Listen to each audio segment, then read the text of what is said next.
바울의 명령 따라서 바울의 명령. 아들 디모데야, 내가 내게 이 교훈으로 명하노니. 바울이 디모데에게 명령한 말씀입니다. 권면한 말씀이 아니고 명령한 말씀. 명령과 권면은 내용이 다릅니다. 그 명령이란 말은 군대에서 주로 이렇게 쓰는 말이죠. 상급자가 하급자에게 어떤 일을 지시할 때 명령한다 그러지. 상급자가 하급자에게 어떤 일을 시킬 때 부탁한다 뭐 그런 거 없습니다. 상급자가 하급자에게, 상관이 하관에게 명령을 하면은 그 하급자는 무조건 따라야 되죠. 들어보고 따르는 게 아니라 무조건 따라야 되는.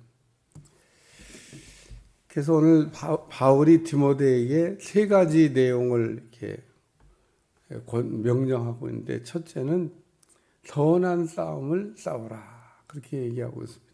두 번째는 믿음을 지키고, 세 번째는 선한 양심을 가지고 예언을 따라 그것으로 선한 싸움을 싸우며, 사람이 하나님께 이야기하는 것을 기도라 이렇게 얘기하고요. 하나님이 인간에게 말씀하시는 것을 예언이라 그렇게 얘기합니다. 우리가 기도와 예언을 이렇게 구별해야 돼요. 기도는 사람이 하나님께 말하는 거, 예언은 하나님이 우리에게 말씀하시는 거. 가끔 뭐 예언 기도를 이렇게 해준다 이런 사람들 우리가 보게 되는데, 예언 기도라고 하는 것은 뭐 자기가 예언하는 게 아니고 하나님의 말씀을 받아서 대신 전하는 거죠. 대언이라고, 예언에 관해서는 대언이란 말이 붙어 있습니다. 대언한다. 대신하는 거죠, 대신. 하나님이 그 예언하는 사람의 입을 통해 가지고 대신 말하는 거. 근데 어떤 사람은 거짓 예언을 하는 사람도 있어요. 자기 말을 하면서 하나님의 말이다 사기치는 거죠. 근데 하나님께서 이렇게 하시는 말씀을 이렇게 전하는 거. 구약 성경을 읽다 보면 거짓 예언자와 참 예언자를 구별하고 있는데, 거짓 예언과 참 예언을 어떻게 구별하나? 열매를 보고. 거짓 예언은 안 이루어져요. 아무 효과가 없어요. 열매가 없습니다. 근데 참 예언은 하나님께서 하시는 말씀이기 때문에 그대로 되는 말씀입니다. 때때로 하나님이 세운 선지자들을 그 왕 같은 사람에게 보내가지고 이야기를 하시죠. 뭐 옷을 막 찢어가지고 뭐 이렇게 옷이 뭐 찢겨 나누어진다든지 뭐 이런 등등의 예언도 다양한 방법으로 예언합니다. 그래서 오늘 하나님이 우리에게 하시는 말씀이 있는데, 그 말씀을 가지고 선한 싸움을 싸우라. 우리가 늘 신앙생활하면서 말씀 중심으로 산다 그렇게 얘기하는데, 진짜 말씀 중심으로 살아야 되는데 말로만 말씀 중심으로, 그러니까 하나님 중심으로 산다 그런 얘기입니다. 하나님께서 내게 하시는 말씀을 듣고 이렇게 순종하면서 사는 것, 그게 바로 선한 싸움을 싸는 겁니다. 그래서 선한 싸움을 싸우라.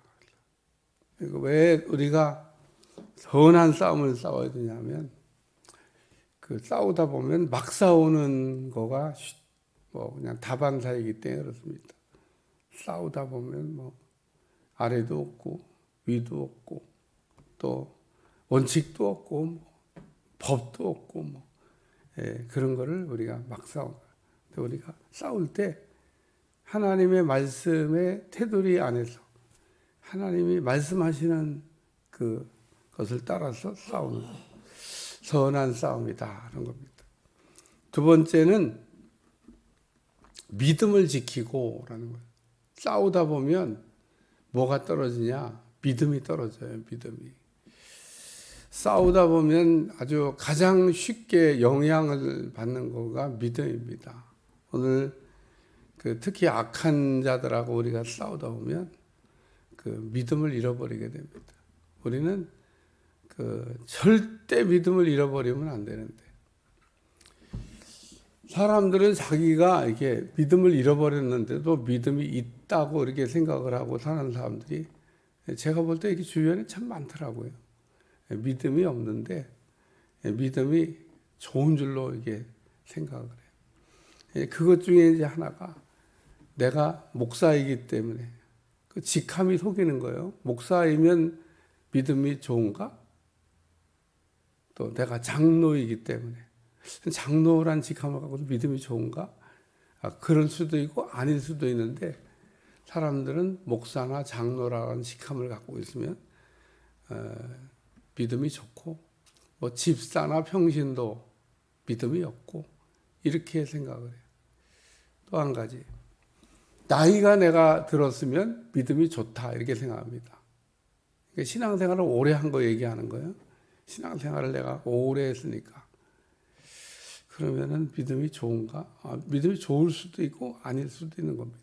근데 대부분의 사람들이 신앙의 연륜을 가지고 믿음을 평가합니다. 내가 그래도 30년 믿음 생활했는데. 그래서 순교자는 어려운 일을 당해봐야 순교할지 안 할지를 알 수 있다고 제가 늘 얘기하듯이 믿음이라고 하는 것도 어떤 상황에 딱 부딪혀봐야 정말 그 믿음이 진짜 있는지 없는지를, 믿음으로 산다고 하는 게 쉬운 것 같으면서도 쉽지가 않습니다. 뭐가 그러면 쉬우냐? 율법으로 사는 게 믿음으로 사는 것보다는 훨씬 더 쉽습니다. 613가지 계명만 지키면 돼. 613가지 하나님 하신 계명만 딱딱딱딱딱 지키면 돼. 믿음은 막연한 것 같아. 믿음으로 산다는 게. 그래서 율법과 우리가 복음 그럴 때 복음으로 사는 게 쉽냐? 율법으로 사는 게 쉽습니다.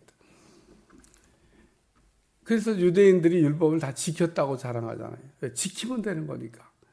다 지킨 건 아닌데, 유대인들은, 특히 바리새인들은 우리가 어려서부터 이 계명을 어기지 않고 다 지켰습니다.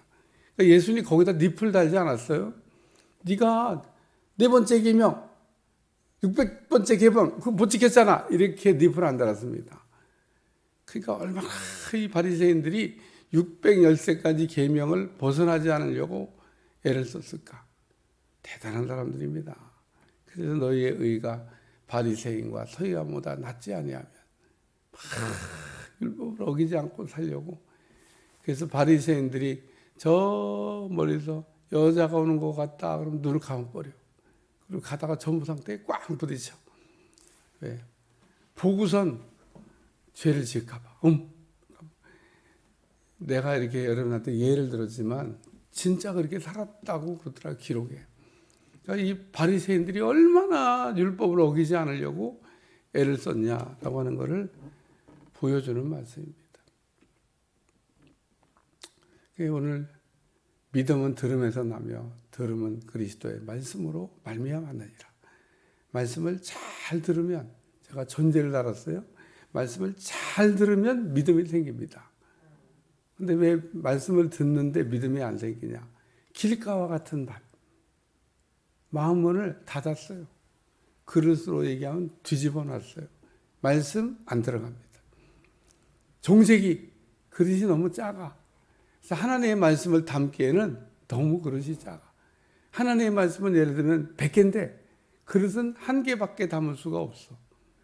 그러면 100개의 말씀을 부어줬을 때 남는 거는 1개의 말씀만 나옵니다. 그리고 이런 사람의 특징은 뭐냐면 아주 말씀이 충만하다고 그래. 그렇지? 1개 담는 그릇에 1개 담아도 가득 담겼잖아요. 그러니까 나는 말씀이 좋아.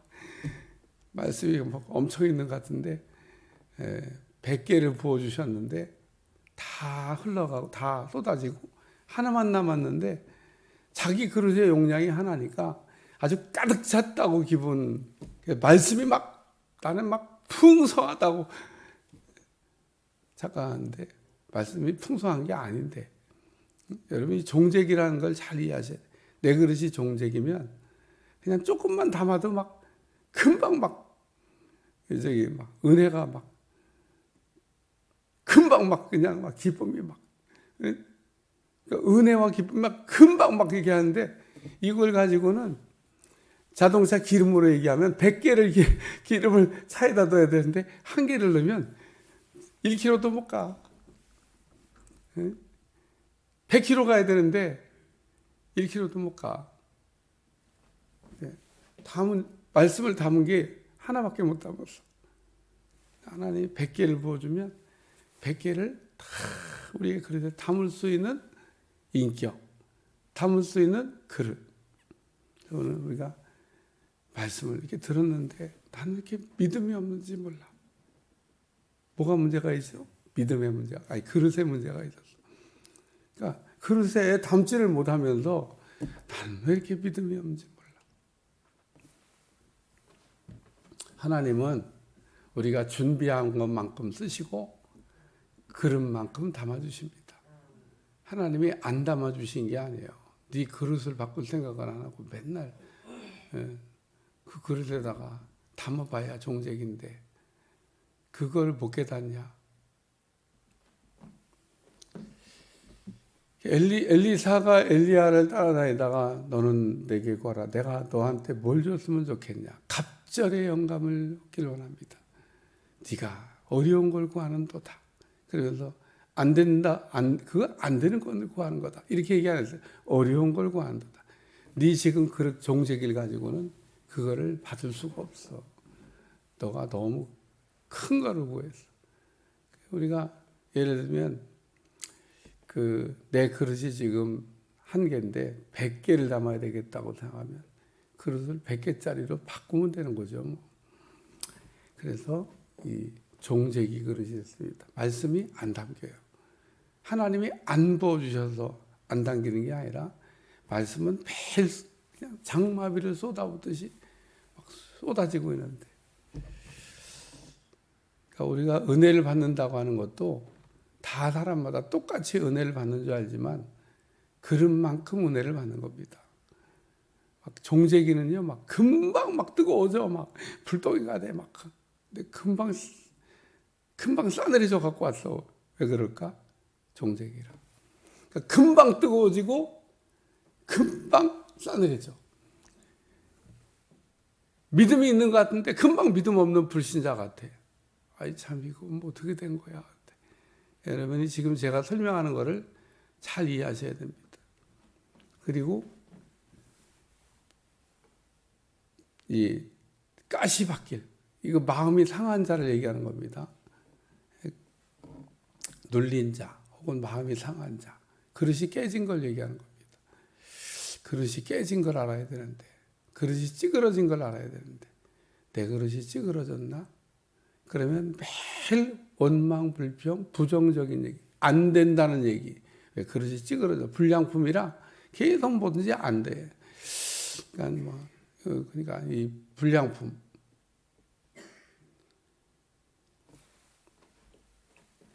그래서 믿음의 가나에는 파선하였느니라. 믿음이 깨졌다고 하는 이야기를 지금 말하고 있습니다. 믿음이 깨지지 않도록, 믿음이 없는 사람이 되지 않도록 너희는 너희 스스로를 시험해 봐서 믿음이 있는가를 확인하라고 얘기했습니다. 그래서 하나님이 절기를 두신 것 같아요. 부활절도 두시고 맥추절도 두시고 수장절도 두시고 성탄절도 두시고 그냥 매주 절기면은 아마 못 살겠어요. 또 특별한 것만 해야 돼요. 막 이럴 텐데 특별한 것 드리는 그 기간이 1년에 몇 번 안 돼요. 예? 부활절, 뭐 맥추절, 뭐 또 추수감사절, 석탄절, 뭐 몇 번 안 돼, 몇 번 안 돼요. 근데 그 몇 번 안 될 때 그게 하나님이 내 믿음을 시험해 보는 시간이라고 하는 것을 아무도 아니고 사람들이 잘 모르더라고요. 그 내 절기연금 드린 거를 어떤 때 가끔 제가 봅니다. 매번 안 봐요. 내가 시험 들까 봐. 어떤 때 보고 얘기도 하잖아요.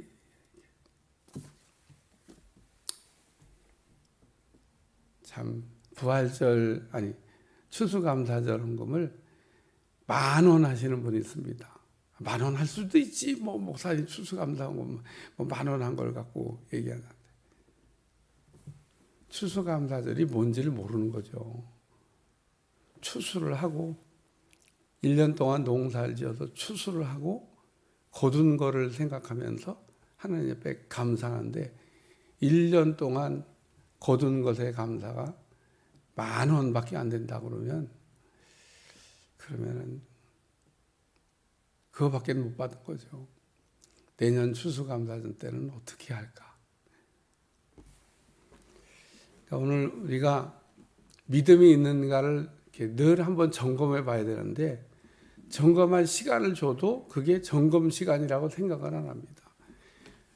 하나님이 구약의 절기라고 하는 걸 지키라고 절기를 이렇게 정해 주셨는데 이 절기의 공통점이 뭐냐면 감사라는 겁니다. 속죄제라고 하는 거 빼고 나머지 모든 절기는 감사예요, 감사. 그거를 왜 하나님이 시켰을까? 감사를 잘하라고. 감사를 잘하는 것과 믿음은 정비례합니다. 우리가 모든 감사할 시간이 돌아오면 내가 얼마만큼 감사를 할 수 있을까? 그게 내 믿음입니다. 그래서 여기 믿음의 가나에는 너희가 파선하였고 믿음이 병들거나 믿음이 문제가 지금 생겼다는 얘기를 이렇게 하고 있는 겁니다. 그러니까 믿음을 잘 지켜라. 너 이렇게 악한 놈들하고 싸우다가 너 믿음 잃어버릴 수 있으니까 악한 놈들하고 싸울 때 말씀으로 싸우고 악한 놈들하고 싸우더라도 믿음을 잃어버리지 말고. 세 번째, 여기 착한 양심을 가지라. 그 양심이 화인 맞았다고 하는 얘기를 이제 나올 겁니다. 아마 양심이 화인 맞았. 양심이 파선했다 그런 얘기입니다. 양심이 기능을 잃어버렸다. 오늘 우리 안에는 하나님 사람들마다 다 양심이라고 하는 걸 넣었는데 그 양심이 뭐냐? 하나님이 율법을 2개로 새겨주셨는데 하나는 돌비에다 새겨주시고 또 하나는 우리 마음에다 새겨주셨는데 돌비에 새긴 율법, 마음에 새긴 율법. 그게 양심입니다. 양심. 율법이 우리의 죄에 대해서 찌르나 양심이 우리 죄에 대해서 찌르나 다 찌르는 일을 합니다. 우리가 양심에 꺼리끼는 일을 한다? 죄를 짓고 있다는 겁니다. 죄를 짓고 있으면 율법은 무섭게 죄를 지적하고 우리 안에는 양심은 무섭게 죄를 지적하는데 그렇기 때문에 하나님이 율법 가지고 율법이 없던 시대는 그럼 어떻게 할 거냐고 얘기를 가끔 물어봐요. 그 율법은 아브라함 때 없었지 않냐? 근데 아브라함 때도 율법이 있었다는 겁니다. 그 이전에도 율법이 없었던 시대는 없었다는 겁니다. 어디에? 여기다가 새겨놨잖아요. 너희 마음 신비에 새겨놓은 율법. 그러니까 율법은 돌비에 새겨진 율법 받기 전에도 있고 후에도 있습니다. 지금도 있습니다. 계속. 그러니까 우리가 십계명을 지켰다고 계명을 다 지킨 게 아니고 우리는 그러니까 바울이 내가 양심에 꺼리낌이 없이 양심에 부끄러운 일을 하지 않았다. 이 얘기는 우리가 양심이 이게 작용하는 것만 잘 우리가 느껴도 하나님을 기쁘시게 하고 정상적인 믿음 생활을 하면서 잘 살 수가 있다는 겁니다. 오늘 우리는 양심을 무시해버려요.